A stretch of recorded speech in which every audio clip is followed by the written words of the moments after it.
Okay, so the title of this talk, perhaps it's different from the title I distributed, is Majorana Fermions, Braiding and the Dirac Equation. Um, and this contains joint work with Peter Rowlands on a nilpotent Majorana-Dirac equation, which we will see near the end of the talk. I'm going to wander through a bit of topology before I get there, and some ways of thinking about Clifford algebras before I get to the Majorana-Dirac equation. Majorana proposed the existence of a particle that is its own antiparticle. He did this by analyzing the Dirac equation and suggesting that if one rewrote the Clifford algebra background to the Dirac equation in such a way that it was all based on entirely real matrices so that the differential equation was a real equation, then it could have real solutions being equal to their own conjugates. They should correspond to particles that are the same as their antiparticles. And there has been speculation about this for a long time. So let's look at the formalism of such a particle for a little while. You would have a particle which could interact with itself to produce itself, or could interact with itself to produce nothing. This is the simplest sort of particle that you can imagine. We're given that it's its own antiparticle, but what about its interaction with itself?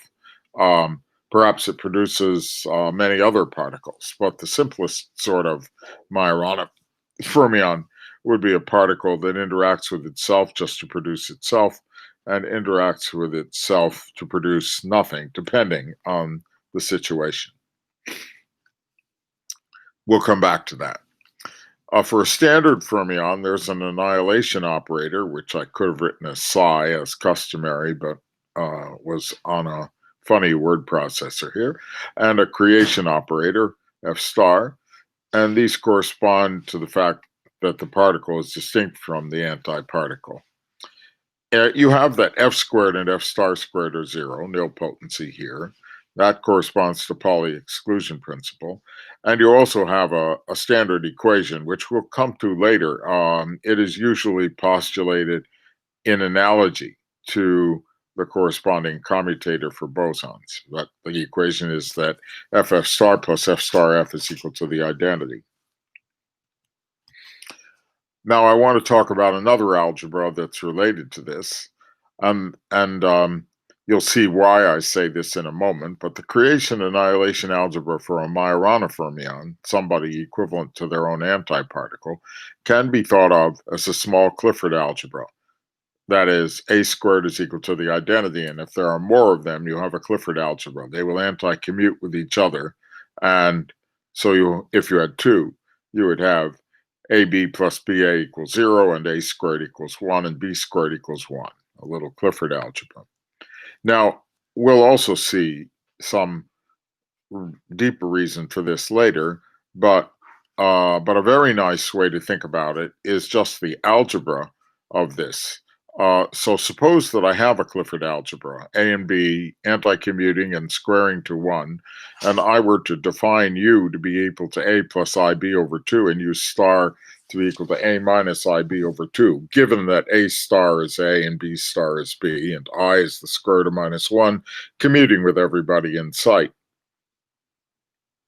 Well, then you see, if you look at it a little bit, that U and U star satisfy the standard fermion algebra. Here's the proof. You see, if you take U and you multiply it by itself, I multiplied by 4 to get my 2's out of the way. Then you have A plus IB and A minus A plus IB twice, excuse me. And that becomes A squared minus B squared plus I times AB plus BA. A squared and B squared are both 1, so that's 0, and AB plus BA is 0. So U squared is 0, and similarly, U star squared is 0. So if we take U plus U star and square it,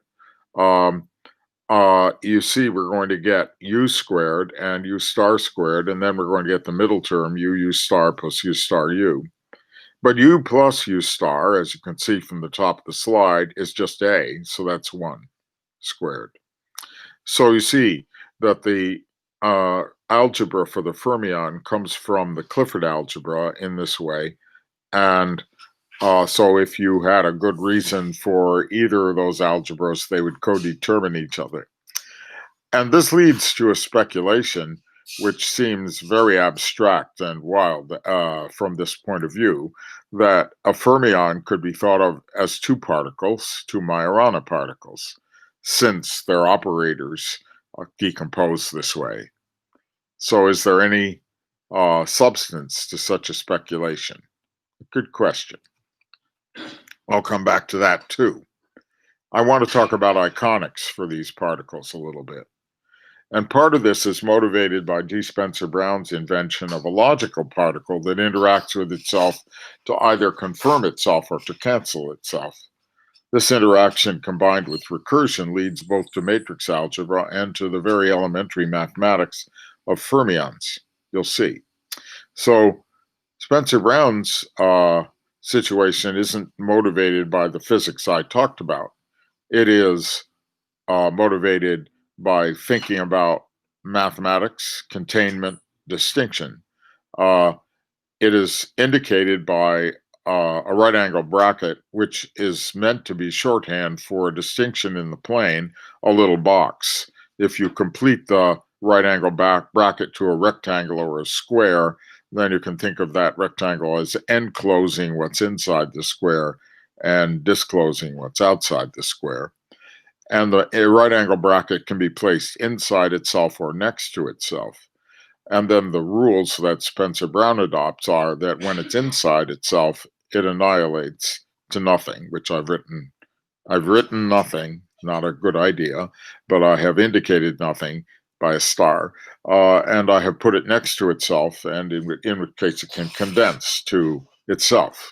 So it looks like my elementary Majorana fermion in its formalism. And as I said, it stands for a distinction. And there is some epistemology about why you choose those rules. I think I'll mention them from the point of view of containment. One thinks of the mark also in an active mode, in a verbal mode, rather than just indicating a distinction. It indicates or is the operator for crossing from the state on its inside. So if you cross from the marked state, you're unmarked, and that corresponds to the left-hand interaction where crossing from the marked state gives you the unmarked state. And also it can be regarded as its own name, in which case on the right-hand side we have the mark proudly displaying its own name and needn't do that, so it can reduce to a mark. If you take an individual mark, it's still consistent with that interpretation. It indicates crossing from its empty inside, and crossing from the unmarked state is the marked state. So all that language fits together. And then there is the wider epistemology of the mark as related to the observer of the mark and the indistinction of the observer who makes a distinction and so is a distinction, and therefore in the form is identical to the mark itself. We have moved into the domain of semiotics and the meaning of symbols, but we started with the notion of a physical particle. And we have blurred some boundaries, perhaps, or jumped across some analogies. I want to play with iconics for a moment and then come back to that epistemology as well. So one way to play with the iconics is to change it to a little circle, and then the interactions look like this. And then remember that P operating on P, that's the name of our particle, could be either star or P. And you could also play with the mathematics as Boole did and make algebra into the logical possibilities so that the plus becomes an or, but it will behave somewhat like an ordinary plus. And then you could let it interact with itself, which we will. But staying with the iconics, two circles can interact to produce one circle or nothing by thinking of cobordisms of little stringy interactions. So in the left-hand side, two circles go through a saddle point and become one circle. They come together, interact along a boundary, and meld into one.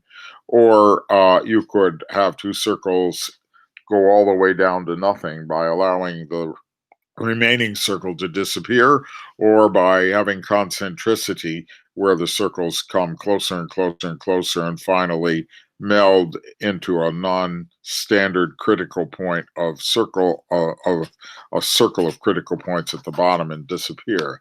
So you can go through iconics for this process, and then we've moved from laws of form to the stringy kind of iconics that are perhaps useful for the physics. And when you do that kind of iconics, I'm not going into the details of this sort of thing, you can, in fact, have the a possibility of braiding your particles because they're now in space rather than in the plane, or their interaction can be thought of in a time track as happening in space, as I've indicated a bit of braiding here. And you can also project into lines in the plane, and that kind of projection ends up being giving you graphs that interact on the one hand, and giving you certain kinds of iconics that are related to doing calculations with spin networks and things like that on the other hand. There's a lot of play here that's possible for thinking about diagrammatic geometry and geometry in relation to these not quite logical particles. Getting back to the interaction of P with itself, it's just amusing to see how Fibonacci comes in. P interacted with P gives you star plus P. So multiply by P again, and you get P star plus PP, and collect that back up to star plus P, and you get star plus 2P, and then interact it again, and you see you get 2 stars and 3 P's, then 3 stars and 5 P's, 5 stars, and so on. I may have made a little mistake there in my calculation, but you get Fibonacci numbers like this. Every time you interact, it produces the next row in a Fibonacci tree. That's important for adding braiding to these interactions, which is part where I'm not going in this talk. So we have that. Then the other part was the matter of the relationship with logic and epistemology. In relation to negation, Wittgenstein is famous for saying the following. He says that, however, the signs P and negation of P can say the same thing is important, for it shows that the sign negation corresponds to nothing in reality. But we're saying that the mark, that logical particle, perhaps does correspond to something in reality. And he also says, how can all embracing logic, which mirrors the world, use such special catches and manipulations, such as tilde? Only because all these are connected into an infinitely fine network to the great mirror. And now you see a way of thinking about the transition between this Tractatus Wittgenstein and the later Wittgenstein, who speaks of language and doesn't cut it away from the world. It's no longer a matter of logic sitting only as a mirror. But this is the earlier one, where there is this separation. What does this look like for logic? Just a moment, just to see it. As I said, the self-interaction to become nothing is like negation, but in ordinary logic, you don't get to write it that way, but here you do because you have the possibility of writing inside.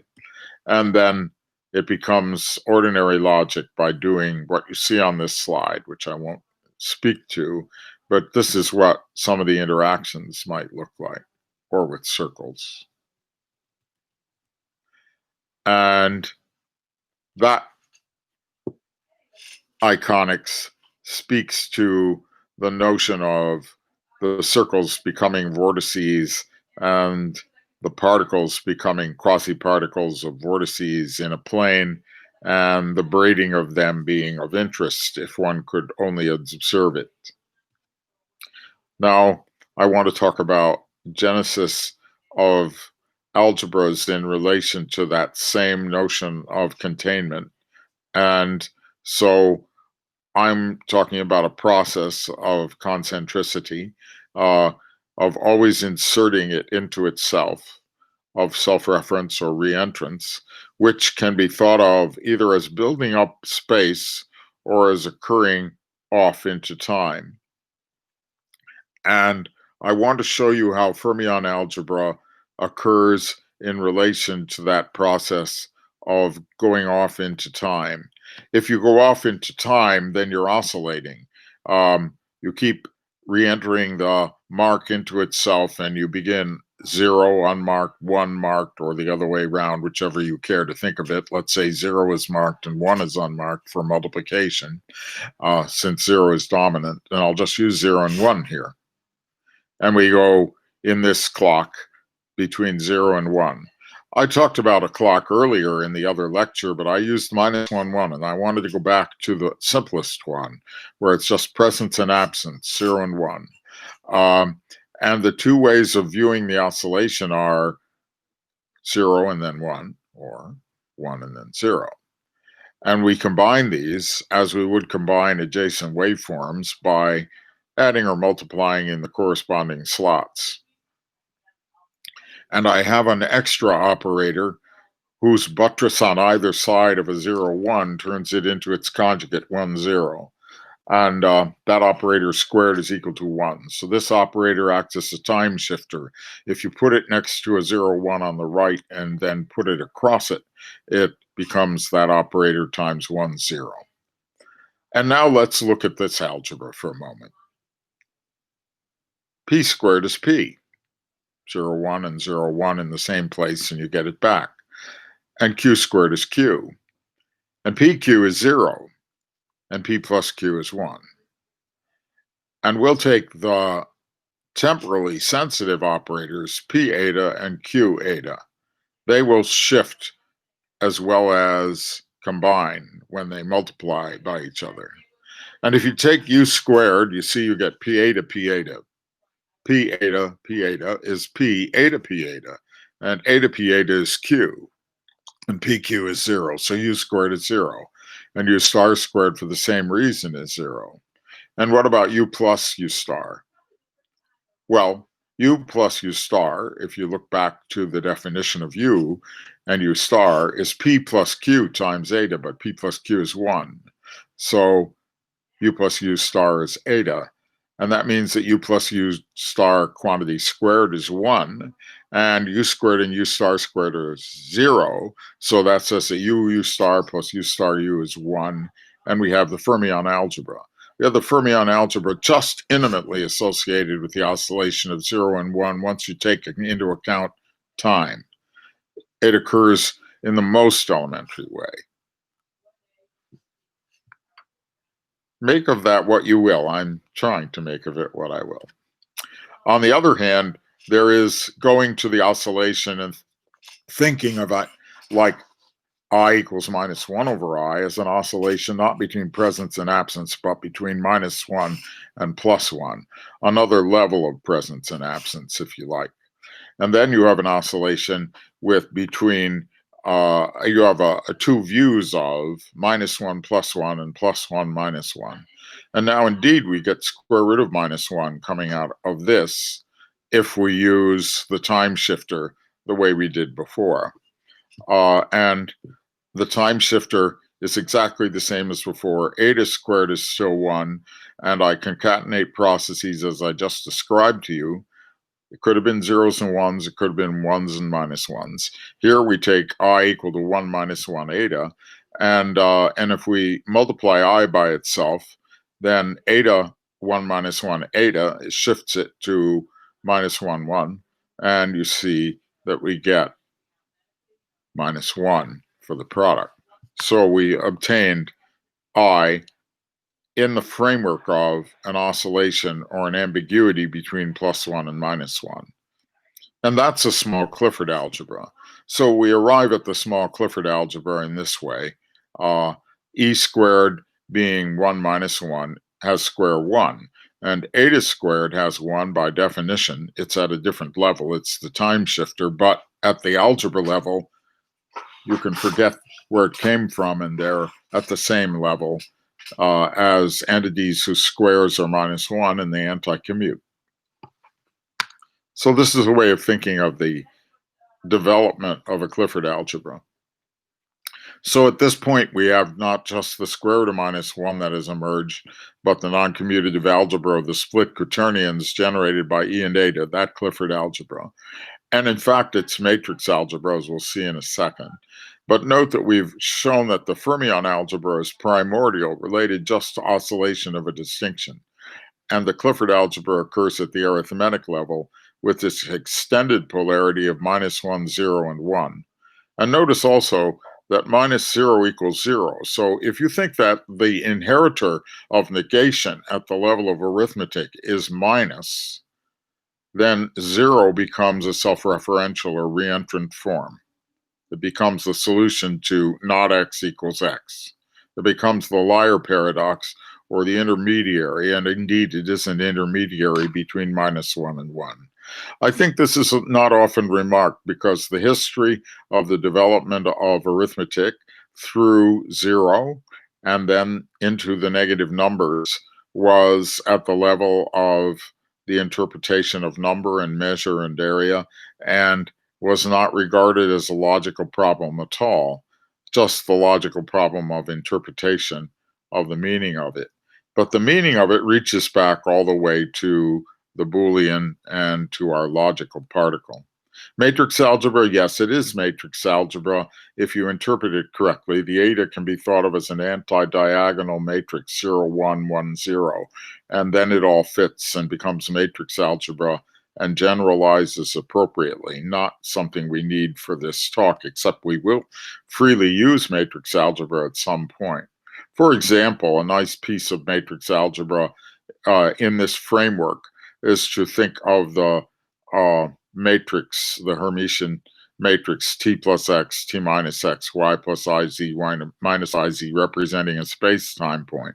And then rewrite it in terms of what I said. A nice exercise to play with in this regard. You can go backwards and think in terms of iterants about points in space-time. And this goes back to other ideas of process and relationship, as you know.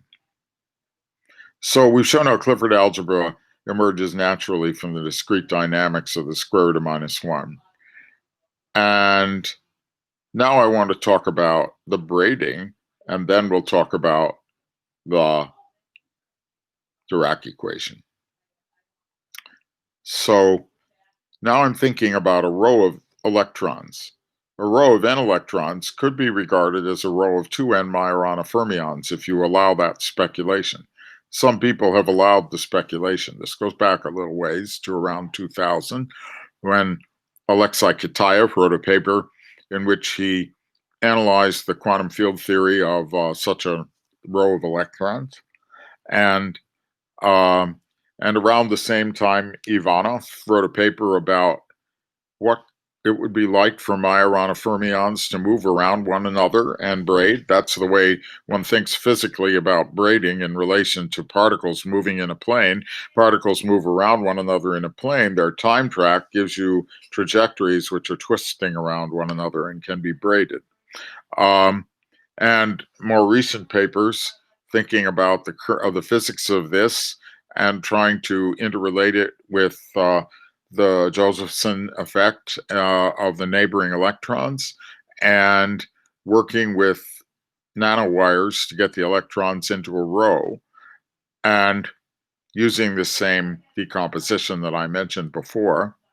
And there have been experiments which are purporting to show that if you have the n electrons in a row, then the n's, which are unpaired, then are correlated, and correlations can be measured. And it's a little controversial still as to whether those measurements are really confirming the existence of Majorana fermions in this way, but it is in the actualities of theory and experiment in physics. This speculation is being worked with. And one reason why it's being worked with is the braiding, which I wanted to show you. Now, what about braiding? This is braiding. I have two little braids here. Labeled R and S and R. The first braid is twisting the first two strands. The second one, S, is twisting the second two strands, and we're back to R at the bottom. If I multiply those braids, I plug them into one another, and I get this braid RSR. But as you see, the strand can be pushed a little bit to the right, and it goes right through the crossing, and the crossing can be shifted a little bit to the left. Or the line that goes diagonally across the top can be thought of as sliding on down, and the crossing slides on up underneath, and the strands end up in the position SRS. So algebraically, the equation RSR equals SRS corresponds to a basic allowable transformation in the braid group. And if one wants to create algebra which mirrors the action of the braids, then one looks for having the algebra behave this basic braiding relation. The other thing that braids do is if they're far apart from one another, they commute. So when they're nearby meaning right nearby in terms of next strand, when you see R and S use strands, R uses strands 1 and 2, S uses strands 2 and 3. The common strand is what keeps R and S from commuting with one another. If R used strands 1 and 2 and S used strands 101 and 102 with more strands, then R and S wouldn't interact at all. They would just pass by one another and commute. Ivanov, as I said, studied braiding, and what did he do? I want to show you what he did. He said, suppose I have a row of Majorana fermions, meaning Clifford algebra elements that anti-commute with one another and square to 1. Then I'm going to form the following operators, which I think is hard to read in this notation. I'll make it a little easier in a moment. You take AI plus 1, multiply it by AI, add 1, divide by the square root of 2. The inverse of that will be to put a minus sign in there. You'll find that those are both unitary, and when you multiply S and S hat, you get the identity. And then the S's satisfy the braid group identities. They satisfy that SI plus 1, SI equals SI plus 1, SI plus 1. That's what I just said back here. It's just done with indices here. And that they commute when they're far apart. And then he defined, and then he didn't take that one too seriously. I'd take it more seriously. He then used those operators to conjugate a fermion with actually apply to the space of the Majorana fermions and apply an operator to them by conjugating by the SIs. At that point, the braiding becomes very simple. The ith particle hops to the I plus first particle place, and the I plus first particle hops to the ith particle place but switches its sign. Now it begins to look like a familiar fermion story, the story that when you twist something around or go around by 360 degrees, you change a sign, and we'll come back to a picture of that. How does this braiding operator work? Here's what I said without the indices. I have a row of Majorana fermions, or Clifford algebra elements, A, B, C, D, E, F, G, and so on. They all square to 1 and they're anti-commuting. I let K be the constant 1 over root 2. And I form S1 is 1 plus BA, S2 is 1 plus CB, S3 is 1 plus DC, and so on down the line. Each of those little products squares to minus 1, and they are made of things that anti-commute. That's why I say I want to look at A and B with AB equal to minus BA. A squared and B squared are minus 1 now. I'm sorry, I meant to write plus 1. But AB squared is minus 1. So this is the picture. A squared and B squared are minus 1. AB equals minus BA. And then you can do a little calculation and see the braiding. We probably don't want to dwell on this for very long, but I'm going to let 1 plus a over root 2 be a sigma a, and sigma b is 1 plus b over the square root of 2. And then I'm saying that if you just started with the algebra above, anti-commuting guys whose squares are -1, and multiplied that out, you will see that you get something which is symmetrical into a and b. So easy back of the envelope calculation. And so there you are. That's the braiding. Then you put it together in the rows and you get that they commute when they're far apart, and you get the Ivanov representation of the braid group. So I won't do any further detail with that. I'm going to skip a slide or two.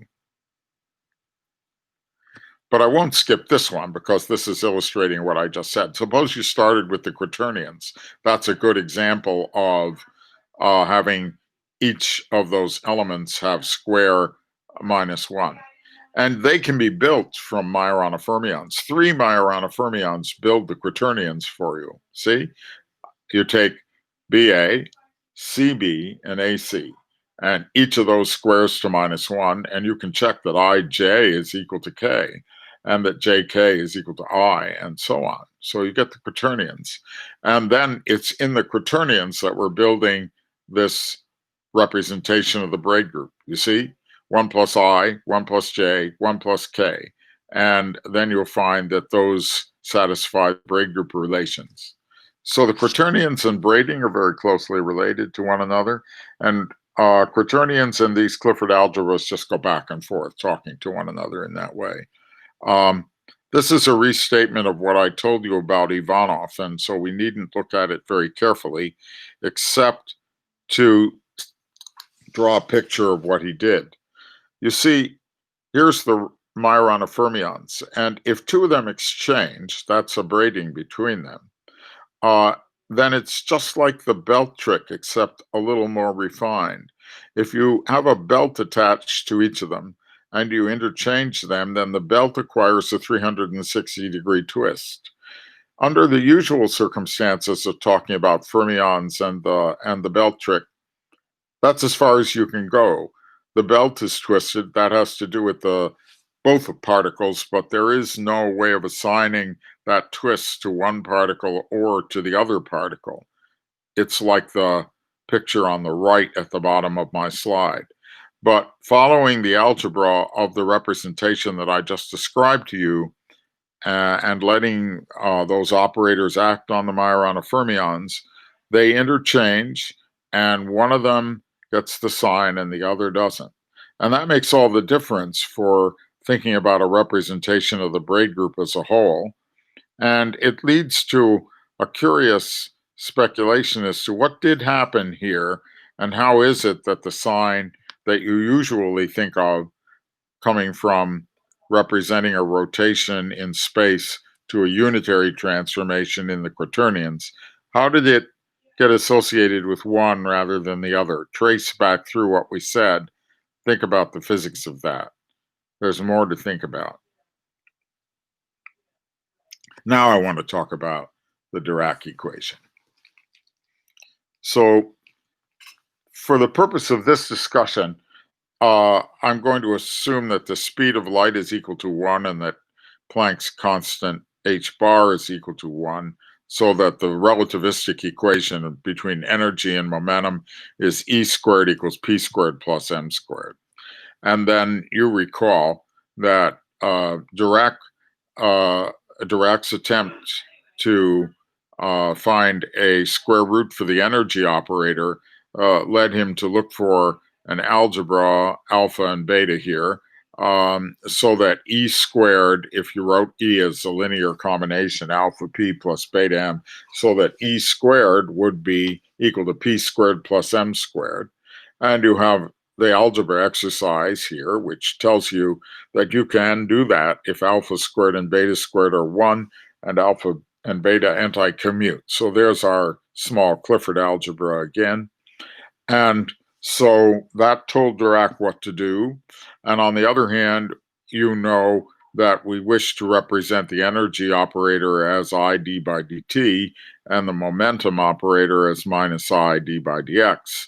And so then we could write energy operator ID by dt equals minus I d by dx multiplied by alpha for the alpha p and beta times m for m.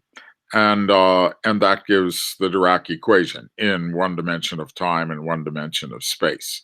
And we have the Dirac operator, I d by dt plus I alpha minus beta. Oops, there's an extra m there. I didn't want the, oh, I see I have an just an extra m. No, I need the m, excuse me. Yeah, we need the m. So the Dirac equation takes the form of that operator. And then you can do a little exercise and find yourself in Peter's domain. Apply our Dirac operator to a plane wave, e to the I px minus et. And it pulls down an e and a p and an m multiplied by some algebra.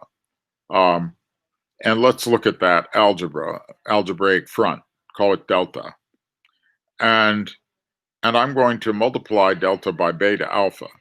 If I multiply it by beta alpha, then I get beta alpha e plus beta p plus alpha m.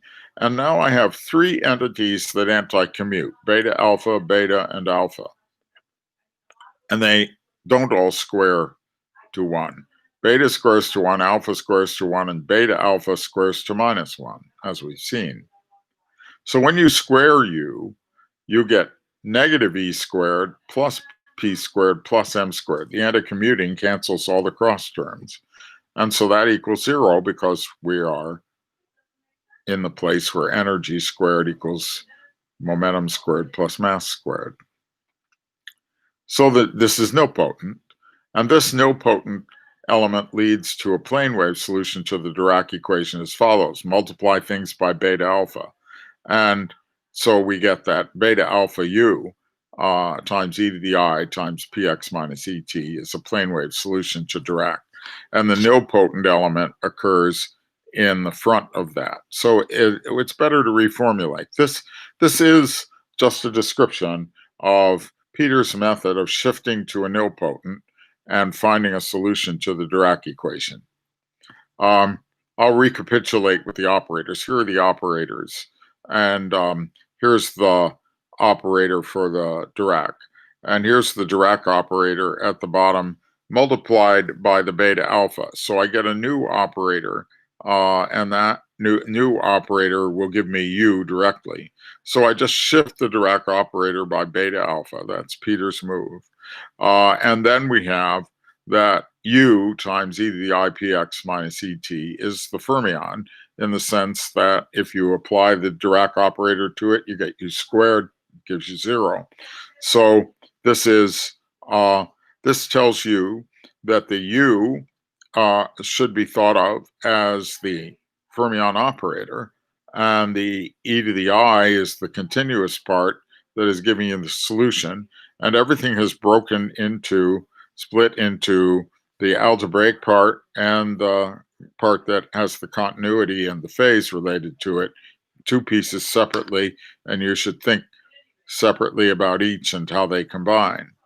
So if you want the conjugate operator, you change the time sign, and then you will get another one, and you will see that between those two, the u and the u dagger, that they square to 0 and that they satisfy the fermion algebra, where the unnormalized version, where you get e squared coming out of u dagger plus u dagger u. And so fermion algebra is part and parcel of the fermion as it comes out of the Dirac equation. These are Peter's morals, and then you can find the Majorana operators from the fermion operator, if you wish, by adding and subtracting. When you do that, well, did I do that? Yes, I did it at the top of the slide with the A is equal to beta P minus alpha M divided by E. But I won't bother you with the rest of the algebra of that. But you see that all fits together as we said before. But but what about it now? Maybe we should look a little more closely at what Majorana did in the form of this. So in order to do that project, to look at Majorana's fermion, Majorana's Dirac equation, I need to generalize everything to 3 dimensions and 1 dimension of time. And so let's go back to the Dirac equation for a moment. For the Dirac equation, I need p dot x, where p is the momentum vector and x is the position vector. Then I need delta here, nabla, and then in the usual way of doing this, we just need some internal algebra for the p in order to generalize everything into the full dimensions. And then there's no problem. You can just use 2 separate algebras, one for the external bit of algebra for this and the other for the internal algebra. But let's look at what happens when you try to do the same thing for Majorana.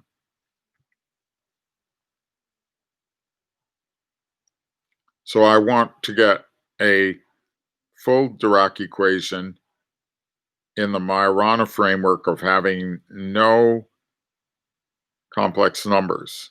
So we're in a pretty good position to begin with because the epsilon, the e, and the eta are real matrices to begin with. So I don't have to worry about any i's there. I'm going to need another copy of the algebra, so I let e hat and eta hat generate an independent algebra of split quaternions commuting with the first algebra. And then I can mix these 2 algebras together to create coefficients for the different directions of momentum and for the mass term. And so I claim that what I have written here is a totally real Majorana-Dirac equation. Now, it's certainly a totally real equation, right? All the matrices are real matrices. Eta hat is just another copy of eta. When I write eta hat, eta, and you wish to think about it in matrices, it is a tensor product of those matrices, block matrices replacing numbers in one matrix to form the other matrix. Everything is real, so this could have real solutions. I say this is exactly what Dirac did in his Majorana did in his 1937 paper, but of course he didn't write it in abstract terms this way. You want to see that this is right. So the energy operator is given by alpha and a beta, alphas and a beta, where these all square to 1 and anti-commute. And so if you started in the usual way, writing down a Dirac equation, you would arrive at what I have at the top of this slide: energy operator, momentum operators for the alphas, and a beta for the m, and appropriately shift it all to one side of the equation. Remember, minus I d by dx becomes plus when it's shifted to that side. I d by dt is the energy, and we subtracted beta m. So there's a Dirac equation if the alphas satisfied the right algebra. And then I can multiply by I and shift the only I all the way over to the end of the equation on the right. And now if you were to stare at this and put in alpha equals eta hat eta, and alpha y is epsilon, and alpha z is epsilon hat, and beta is I epsilon hat eta, then you see this all works. And because of the fact that I have beta with an I, in order for it to work as a Dirac algebra, it works and eliminates the last I at the right-hand side and gives us what we started with here in the middle of this slide, the real Majorana equation. So we want to work with that. And it would be interesting to solve it, right? And what I had wondered for a long time before starting to work with Peter on this particular point was, what about getting solutions to it? Maybe solutions to this would involve the Majorana operators, in which case it would justify everyone's jump to using the Majorana operators for the Majoranas. So let's do it. Here's the exercise that Peter and I were playing with. We have this operator. There's our Majorana-Dirac operator. There's the plane wave. We apply it to the plane wave and we get an expression gamma. And let's shift that gamma into a nilpotent by multiplying it by an appropriate thing. In this case, the appropriate thing to multiply it by is a to epsilon. You check. And you now see that it has now been divided into I times something plus something else times the m. So that this u, and it is nilpotent, as you can check. And u is I, a plus b. So there's our Clifford algebra. You'll check. AB is equal to minus BA. A is that longish thing there behind the I, and B is the other. You find that u squared is equal to 0.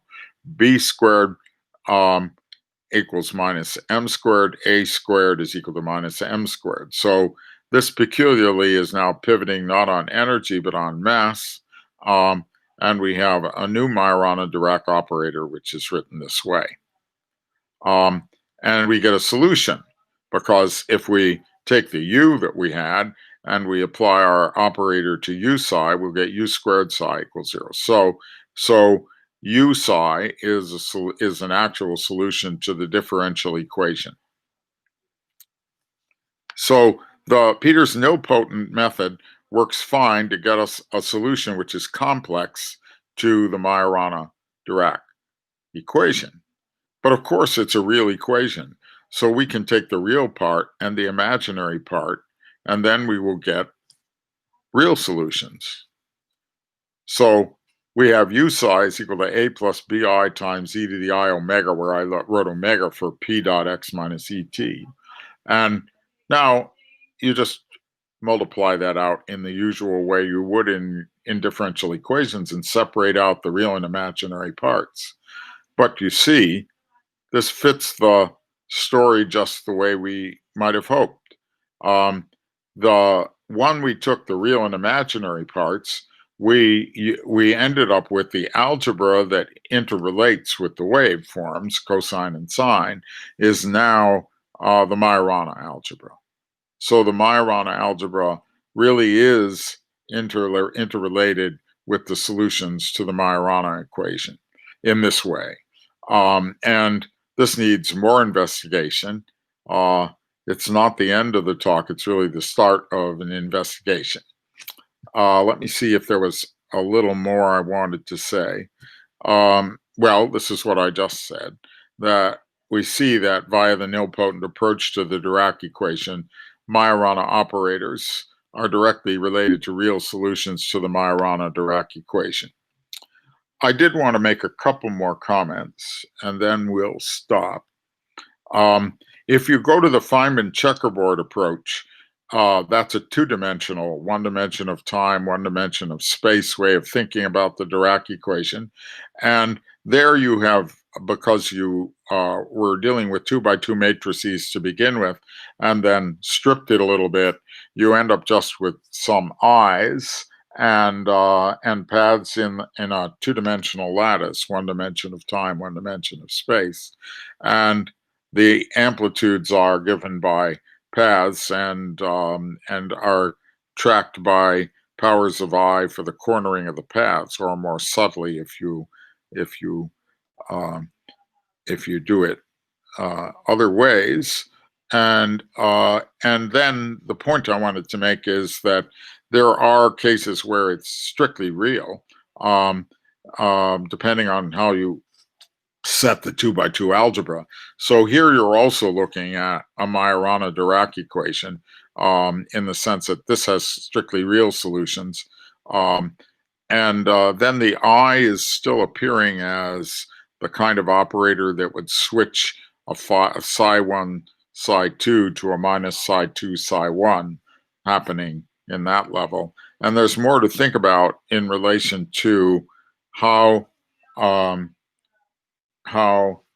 the workings of the Dirac equation in 1+1 are related to what I did in full generality a moment ago. So, so that's probably worth thinking about. And then there's the wider view. Um, the wider view is going back to laws of form and just thinking about nilpotents. This is a philosophical remark. Um, the universal equation should be about the universe as a whole. An operator acts on the universe to produce nothing. So the universe is both operator and operand. And if you take the universe to be the operator, then you get a universal nilpotent equation of the universe acting on itself to produce nothing. This is similar, but perhaps a little less physical in its philosophy than Peter's discussion of the fermion dividing the initial primordial fermion dividing all of space into parts. Here, space divides into a part that is seen and a part that sees. The simplest example then of a nilpotent operator is just the mark itself.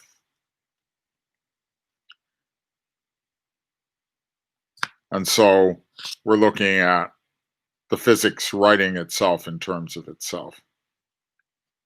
And so we could stop there, but maybe this isn't the right place to stop. It's just a resting place for thinking more about what really is meant by devising and finding physics in this mode. I'll stop there.